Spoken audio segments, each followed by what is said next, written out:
ಆರೋಗ್ಯದ ನೆಲೆಯಲ್ಲಿ ಒಂದು ಮಂಗಳೂರಿಗೆ ಜನ ಬರುವ ಹಾಗೆ ಈ ಆಸ್ಪತ್ರೆಯ ವ್ಯವಸ್ಥೆ ಬಗ್ಗೆ ನಾವು ಹೇಗೆ ಕ್ರಮ ತಗೊಳ್ಬಹುದು ಅನ್ನೋದು. ನಮ್ಮ ಅಲ್ಲಿ ಮೆಡಿಕಲ್ ಟೂರಿಸಮ್ ನಮ್ಮ ದೇಶದಲ್ಲಿ ನಾವು ತಗೊಳ್ಳೋದಾದ್ರೆ ಅಥವಾ ಮಂಗಳೂರಿನಲ್ಲಿ ಆದರೂ ಕೂಡ it is A very very important field for the development of tourism. ಯಾಕೆಂದರೆ ದ ಕಾಸ್ಟ್ ಆಫ್ ಟ್ರೀಟ್ಮೆಂಟ್ ಇಲ್ಲಿ ಬೇರೆಯವರಿಗೆ ಹೊರಗಿನ ಜನರಿಗೆ ಒನ್ ಈಸ್ ನಮ್ಮ ಡಾಕ್ಟ್ರು ನಮ್ಮ ಜನರು by nature Indians are quite intelligent. That's why we are making a mark in software too. Our doctors are quite intelligent, they are quite efficient, quite competent. Equipments and all these things are today globally available everywhere. The facilities available which is available in other places, we can make that facilities available here. Our hospitals, our colleges are quite competent to give the world standard medical facilities to the patients. Our facility now create ಮಾಡಿದ್ರೆ internationally ನಾವು ಬಹಳಷ್ಟು competitive ಆಗ್ತೀವಿ. ಯಾಕಂದ್ರೆ ನಮ್ಮಲ್ಲಿ cost of giving service will be low. ಆಗ naturally ಹೊರಗಡೆಯಿಂದ ಇಲ್ಲಿಗೆ ಬಂದೇ ಬರ್ತಾರೆ. By nature Indian they are very good in ಸೇವಾ ಮನೋಭಾವ ಜಾಸ್ತಿ ಇದೆ. ಹಾಗಿರುವಾಗ we have a large potential and the place like Mangalore ಯಾವುದೇ ನಮಗೆ there is airport and all there is international connectivity ಎಲ್ಲ ಇದ್ದು ಅಲ್ಲಿಗೆ ಈ ಫೆಸಿಲಿಟಿಯನ್ನು ನಾವು ಡೆವಲಪ್ ಮಾಡಬೇಕು. ಹೇಗೆ ಮಾಡುವುದು? There are two things. Now I tell you, I am little going ahead. ನಾವು ಕೇವಲ ನಾವು ಕಾಲೇಜ್ನವರೇ ನೀವು ಮಾಡಿ ಅವರು ಮಾಡಿಲ್ಲ. There is a responsibility with the college, I mean ಇವರ ಹಾಸ್ಪಿಟಲ್ನವರಿಗೆ, but there is a responsibility on the government also. ಯಾವುದೇ ಟೂರಿಸಂ ಡೆವಲಪ್ ಆಗಬೇಕಾದ್ರೆ, ಹೇಗೆ IT ಸೆಕ್ಟರ್ ನಮ್ಮ ಕರ್ನಾಟಕದಲ್ಲಿ ಡೆವಲಪ್ ಆಗಬೇಕಾದ್ರೆ ಅದಕ್ಕೆ SM ಕೃಷ್ಣ ಟೈಮ್ನಲ್ಲಿ ಸರ್ಕಾರ ಕಂಪ್ಲೀಟ್ ಬೆನ್ನೆಲುಬು ಆಗಿ ನಿಂತಿತ್ತು. ಇನ್ವೆಸ್ಟ್ಮೆಂಟ್ ಆ ರೀತಿ ಮಾಡಿತ್ತು. ಎಲ್ಲ ಕಡೆಯಲ್ಲಿ ಪಬ್ಲಿಸಿಟಿ, ಗೌರ್ಮೆಂಟ್ ಪಬ್ಲಿಸಿಟಿ ಅದು ಅವರು ಗೌರ್ಮೆಂಟ್ ಸ್ಪಾನ್ಸರ್ ಮಾಡಿದ್ರು. ಹಾಗೇನೆ ಒಂದು ಸೆಕ್ಟರ್ ಅನ್ನು ಐಡೆಂಟಿಫೈ ಮಾಡಿದ್ರು, medical tourism in this place ಅಥವಾ ಯಾವುದೇ ಟೂರಿಸಂ ಇನ್ ದಿಸ್ ಪ್ಲೇಸ್, ಒಂದು ಸೆಕ್ಟರ್ ಐಡೆಂಟಿಫೈ ಮಾಡಿದ ನಂತರ ಆ ಸೆಕ್ಟರ್ಗೆ ಏನು ಕುಂದುಕೊರತೆಗಿದೆ ಮೂಲಭೂತ ಸೌಕರ್ಯಗಳಿಗೆ, government should come out with the investment there. Government should give total backing. Look, you go head, we are there and we will give this. ಹಾಗೆ ಏನಾಗ್ತದೆ, the private people invest, government will provide all the infrastructure and other facilities and take the common facilities which are required, publicity ಆಗಲಿ ಅದು, ಆಗ this will thrive. ಒಂದು ಸಾರಿ ಇದು thrive ಆದ್ರೆ ಮತ್ತೆ government can withdraw. ಅದರ ನಂತರ ಬೇಕಾಗಿಲ್ಲ. ಈಗ ನಿಮ್ಗೆ ಟೂರಿಸಂ ಡೆವಲಪ್ ಆಗಬೇಕಂದ್ರೆ ಕರ್ನಾಟಕದಲ್ಲಿ ನಾವು ಎಲ್ಲ ಇದ್ದು ಟೂರಿಸಂ ಅಂದ್ರೆ ಡೆವಲಪ್ ಆಗೋಲ್ಲ. Government should make a huge planning and say, look, this is like IT, this is the sector we are going to develop, we are going to take up what, let us identify the. ಈಗ coastal ಕರ್ನಾಟಕದಲ್ಲಿ tourism develop ಮಾಡಬೇಕಾದ್ರೆ, medical tourism ಮಾಡಬೇಕಾದ್ರೆ, what are the infrastructure to be created, what are the requirement, what is the time frame, how to get the resources, whether we get the financial assistance from the large international bodies and take it back. That is to be planned. ಅದು Tier 2 ಸಿಟೀಸ್ಗಳನ್ನು ಆ ರೀತಿ ನಾವು develop ಮಾಡಬೇಕು. ಅದು ಬಿಟ್ಟು ನೀವು tourism develop ಮಾಡಿ ಅಂತ ಸುಮ್ಮನೆ ಒಂದು ಎಷ್ಟೊಂದು ಪಾಂಪ್ಲೆಟ್ ಮಾಡಿಬಿಟ್ರೆ ಯಾರು ಬರ್ತಾರೆ? ಶಾಸಕರಾಗಿ ತಾವುಗಳು ಸರ್ಕಾರವನ್ನು ಈ ನೆಲೆಯಲ್ಲಿ ಹೇಗೆ? ಖಂಡಿತ, I am going to raise, I have tried to raise last time, but unfortunately last time ನಮ್ದು BPL ಅದು ಇದು ಅದರಲ್ಲೇ ಮುಗಿದು. But I had all prepared for tourism sector ನ ಮೇಲೆ ಮಾತಾಡಲಿಕ್ಕೆ. What I said that China is going to take over everything from the IT, don't depend on IT ಅಂತ I will give a call. Today I am looking at that, I can very well read on the wall. I can say that we cannot over depend on IT. Today or tomorrow it will be overtaken by somebody else. We must be ready for next sector. ಅದಕ್ಕೆ ಈ ರೀತಿ ಮಾಡಬೇಕು ಅಂತ this time in the budget I am going to raise my voice. Happening or not happening, I am not a minister. I can only, I don't, because for me politics is not important. My agenda is entirely different agenda. I will say what is required for the growth, not for any. I will do that. Unity Health Complex na chairman ಮತ್ತು medical director ಆಗಿರೋರು ತಾವು. Yenepoya ಯೂನಿವರ್ಸಿಟಿಯ trustee ಕೂಡ ಹೌದು. ದೇಶದ ಅಭಿವೃದ್ಧಿಯ ಬಗ್ಗೆ ಹೆಚ್ಚು ಕಾಳಜಿ ಇರುವಂತಹ ತಾವುಗಳು ಈ ನೆಲೆಯ ಮೆಡಿಕಲ್ ಟೂರಿಸಂ ಬಗ್ಗೆ ಏನು ಹೇಳ್ತೀರಾ? ಅಂದರೆ actually to talk about tourism and medical things, both are interesting. You will find a marriage as such we look for, but very painfully I must tell the government of India as a whole has totally neglected the healthcare as such.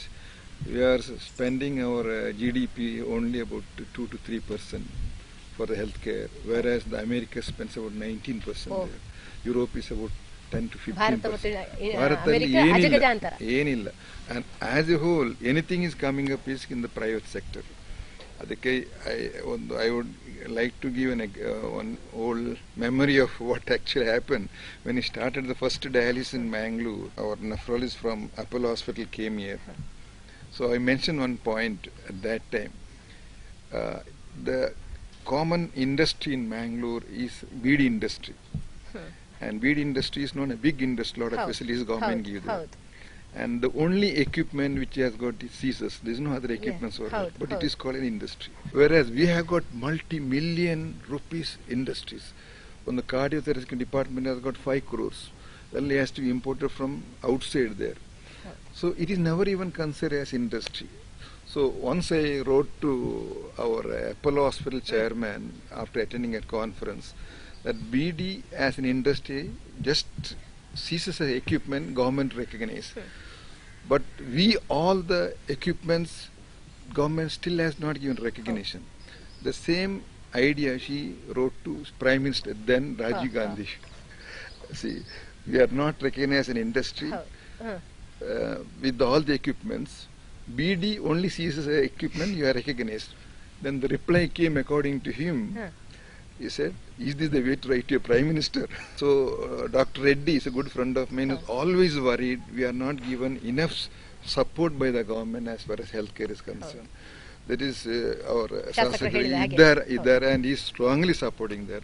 I hope the present government will open their eyes both at the state level and central level, because medical tourism is something which is attracting people to India. Why? Because we have got very efficient doctors. If not here in India also there are doctors, they don't have opportunities. And Indian doctors in America is one of the richest people there, because they have been absorbed, they got opportunities, they got support from the government, whereas we have got very limited support. ಬಹುಶಃ ನಾವು ನಮ್ಮವರನ್ನು ಅಂತಹ ಒಂದು ಪ್ರತಿಭಾಶಾಲಿಗಳನ್ನು ಅಂತಹ ಸಾಧಕರನ್ನು ನಾವು ಅಷ್ಟಾಗಿ ಉಪಯೋಗಿಸಿಕೊಳ್ತಿಲ್ಲ ಅನ್ನತಕ್ಕಂಥ ಒಂದು ಸಂಶಯ ಕಾಡ್ತಾ ಇದೆ ನನಗೆ. ಅಲ್ಲ, ಇವರು ಹೇಳಿದಾಗೆ IT ಸೆಕ್ಟರ್ ಇದ್ದ ಹಾಗೆ ಹೆಲ್ತ್ ಕೇರ್ ಸೆಕ್ಟರ್ ಅಲ್ಲಿ ಏನು ಗವರ್ಮೆಂಟ್ ಪ್ರಯಾರಿಟಿ ಕೊಡಲಿಲ್ಲ ಇಷ್ಟವರೆಗೆ. Absolutely no area of investment, or that so many complications there. If you go into detail all the things, I had to talk hours, because I am in this healthcare field last 35 to 40 years. And we know the problems there. And every time they raise, for example, you take an equipments, life-saving equipments, and duty-free. Hardly many of the equipments is highly costly, and they have to pay the duty also. One visitors came from, Rotary visitors came to Mangalore about 15 years back, and saw our ICU department, asked how much you are charging. I said 500 rupees. They were shocked. 500 rupees. See, the service is same, facility is same, equipment is same. So cheap, how you are able to give?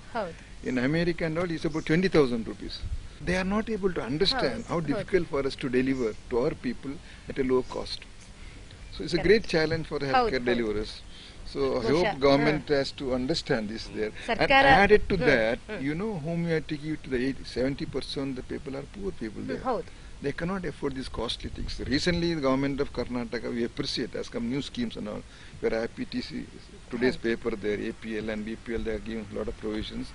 But they have opened their eyes how they could serve the people there.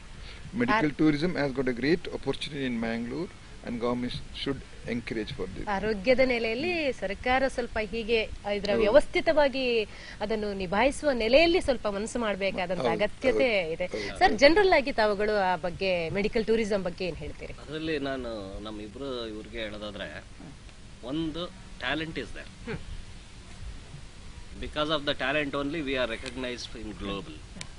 And same time ಅಮೇರಿಕಾದಲ್ಲಿ ಒಂದು ಹೇಳ್ತಾರೆ ಯಾವಾಗಲೂ, ಅವನೇನಾದ್ರು insure ಮಾಡಿಸಿಲ್ಲ ಅಂದ್ರೆ, ಅವನಿಗೆ ಹುಷಾರಿಲ್ದಂಗೆ ಆದ್ರೆ ಅವನು ಸಾಯದೆ ಬಿಟ್ರಂತ. ಅಂದ್ರೆ instead of going for a treatment and paying such a big amount, ಅದು ಇಟ್ ಮೀನ್ಸ್ ನಾನು ಹೇಳೋದು it is affordable also in ಇಂಡಿಯಾದಲ್ಲಿ ಹೇಳೋದಾದ್ರೆ. For the tourism people are coming this side, and same time they are coming, it is a pleasant place ಅಂತ. ಅಂದ್ರೆ ಇಂಡಿಯಾನ ನಾವೇನ್ ಹೇಳ್ತೀವಿ ಅಂತಂದ್ರೆ, ನಮ್ಮ ಹೇಳ್ಬೇಕಂದ್ರೆ ಒಂಥರ ಪೀಸ್ಫುಲ್ ಮತ್ತೆ ಕಾಮ್ನೆಸ್ಗೆ ಖಂಡಿತ, ಖಂಡಿತ. ಒಂದು ಟ್ರೆಡಿಷನಲ್ ಇದಕ್ಕೆ ಒಂಥರ ಇನ್ಕ್ಯುಬೇಟರ್ ಅಂತ ಹೇಳ್ತೀವಿ, ಆ ಜಾಗನೇ ಹಾಗೆ ಅನ್ನೋ ತರ. ಈವನ್ ನಾವು ಟ್ರೀಟ್ ಮಾಡೋ ವಿಚಾರದಲ್ಲೂ ಅಷ್ಟೇನೆ, ವಿ ಆರ್ ಸೋ ಒಂಥರ ಡೆಡಿಕೇಟೆಡ್. ಇವೆಲ್ಲಾ ವಿಚಾರದಲ್ಲಿ ಹೆಲ್ತ್ ಟೂರಿಸಂ ಕ್ಲಿಕ್ ಆಗಿದೆ ಅಂಡ್ ಈ ಜಾಗದಲ್ಲಂತೂ ನಂಬರ್ 1 ಆಗಿದೆ. ಅದನ್ನೇ ಒಂದ್ ಸ್ವಲ್ಪ ಮುಂದೆ ಯೋಚನೆ ಮಾಡಿದ್ರೆ ನಮ್ಮ ಡಾಕ್ಟರ್ ಅಂಡ್ ನಮ್ಮ ಇವ್ರುನು, ನಾವು ಇವ್ರ ಜೊತೆ ಕೈ ಜೋಡಿಸಬಹುದು ಅಂತ ನಮ್ಗೊಂದು ಅಪಾರ್ಚುನಿಟಿ ಸಿಗುತ್ತೆ. ಒಂದು ನೇಚರ್ನೇ ಬಳಸ್ಕೊಂಡು hospital why we should make it as a story. ಒಂದು ಎನ್ವೈರನ್ಮೆಂಟ್ ನಲ್ಲಿ ಡಿಸ್ಟ್ರಿಬ್ಯೂಟ್ ಆದಾಗೆ ಅಲ್ಲಿ ಬಂದ್ರೇನೆ ಆ ಜಾಗದಲ್ಲೇನೆ ಅರ್ಧ ಕ್ಯೂರ್ ಆಗ ಒಂದು ಮಟ್ಟ ನಾವು ಕೊಟ್ರೆ ನಮ್ ನೇಚರ್ ಇಂದಲೂ ಇವ್ರ ಮಾಡೋ ಒಂದು ಪ್ರಯತ್ನಕ್ಕೆ ಒಂದು ಸಪೋರ್ಟ್ ಸಿಗುತ್ತೆ. ಅವರು ಬೇಗ ಕ್ಯೂರ್ ಆಗ್ತಾರೆ ಅಂಡ್ ದೇ ಗೆಟ್ ಒಂಥರ ರಿಫ್ರೆಶ್ಡ್, ಪ್ರಕೃತಿ ಮೈಂಡ್ ರಿಫ್ರೆಶ್. ಹಾಗೆ ಹೆಲ್ತ್ ರಿಸಾರ್ಟ್ಸ್, ಹೌದು, ನಾವಿಬ್ರು ಕೈ ಜೋಡಿಸಿದ್ರೆ ಒಂದು ಆ ರೀತಿದ ಒಂದು ನೆಲೆ ಮಾಡಬಹುದು. ಈ ನೆಲೆಯಲ್ಲಿ ಧನಾತ್ಮಕ ಬೆಳವಣಿಗೆ ಆಗ್ತದೆ ಅಂತ ನಾವು ಅಂದ್ಕೊಳ್ತೇವೆ. ಆ ಆಶೆ, ಭರವಸೆ ಬಹುಶಃ ಶಾಸಕರಿಂದ ನಮ್ಗೆ ದೊರೆಯುತ್ತಿದೆ, ಇನ್ನೂ ದೊರಕ್ತದೆ ಅನ್ನುವ ನೆಲೆಯಲ್ಲಿ ಬಹುಶಃ ತುಂಬಾ ನಾವು ಮಂಗಳೂರು, ಒಟ್ಟಾರೆಯಾಗಿ ಭಾರತದ ಕೆಲವೊಂದು ಆರೋಗ್ಯ ಆಗಿರಬಹುದು, ಶಿಕ್ಷಣ ಆಗಿರಬಹುದು, ಈ ನೆಲೆಯ ವಿಚಾರಗಳನ್ನು ಮಾತಾಡಿದ್ವಿ. ಬಹುಮುಖ್ಯವಾಗಿ ನಾವು ಮಂಗಳೂರಿನ ದಕ್ಷಿಣ ಕನ್ನಡದ ಬಗ್ಗೆ ತುಂಬಾ ಚೆನ್ನಾಗಿ ನಮ್ಮ ವಿಚಾರಗಳು, ವಿಚಾರಧಾರೆಗಳು ವೀಕ್ಷಕರಿಗೆ ತಲುಪಿತು ಅಂತ ನಾವು ತಿಳಿತಾ ನಮ್ಮ ಎಲ್ಲ ಅತಿಥಿಗಳಿಗೆ ತುಂಬು ಧನ್ಯವಾದಗಳನ್ನು ವೀಕ್ಷಕರ ಪರವಾಗಿ ಕೋರ್ತಾ ಇದ್ದಾರೆ. ಗ್ಲೋಬಲ್ ಟಿವಿಯ ಪರವಾಗಿ ಎಲ್ರಿಗೂ ಧನ್ಯವಾದಗಳು.